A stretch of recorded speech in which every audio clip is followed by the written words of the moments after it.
রাজ্যে পালাবদলের পর থেকে যেন স্বস্তির নিঃশ্বাস ফেলছে রাজ্যবাসী। গত ১.৫ দশকে দুর্নীতির দায়ে একের পর এক তৃণমূলের রাঘব বোয়ালের ঠাঁই হচ্ছে শ্রীঘরে। এবার ১.৫ দশক পর খুলছে চাঁচল পুরসভার ফাইল।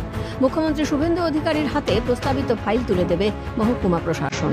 মহকুমা শহর হওয়া সত্ত্বেও দীর্ঘ ১.৫ দশক ধরে অধরাই রয়েছে চাঁচল পুরসভার স্বপ্ন।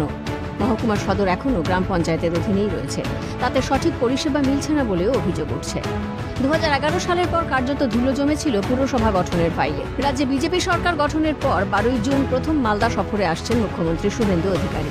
আর সেই সফর ঘিরেই নতুন করে জেগেছে আশার আলো। প্রশাসনিক বৈঠকে চাঁচল পুরসভা গঠনের প্রস্তাব সহ বিস্তারিত ফাইল মুখ্যমন্ত্রীর হাতে তুলে দিতে চলেছে মহকুমা প্রশাসন।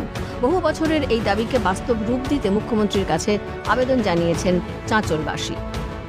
মালদা সফরেই মুখ্যমন্ত্রী শুভেন্দু অধিকারীকে চাঁচল পৌরসভা নিয়ে ফাইল তুলে দিবেন চাঁচলের মহকুমা শাসক থেকে শুরু করে মহকুমা প্রশাসনের আধিকারিকরা।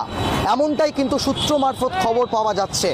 ইতিমধ্যে চাঁচল পৌরসভা যে সবথেকে বড় একটা ইস্যু ছিল, সেই ইস্যু নিয়ে মহকুমা শাসকের দপ্তর কার্যত ব্যতিব্যস্ত।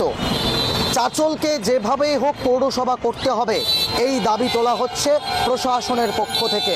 শুধু তাই নয়, জনঘনত্ব, জনবিন্যাস এবং সমস্ত তথ্য দিয়ে কিন্তু সেই ফাইল তুলে দেওয়া হবে রাজ্যের নতুন মুখ্যমন্ত্রী শুভেন্দু অধিকারীর হাতে। প্রশাসনিক সূত্রে জানা গিয়েছে, মহকুমা শাসক ঋত্বিক হাজরার তত্ত্বাবধানে প্রস্তাবিত পুরসভার জন্য প্রয়োজনীয় তথ্য সংগ্রহ করে বিস্তারিত রিপোর্ট তৈরি করা হয়েছে। প্রস্তাব অনুযায়ী চাঁচল, পলিগ্রাম ও ভাকরি গ্রাম পঞ্চায়েতের মোট ১০টি মৌজা নিয়ে নতুন পুরসভা গঠনের পরিকল্পনা করা হয়েছে।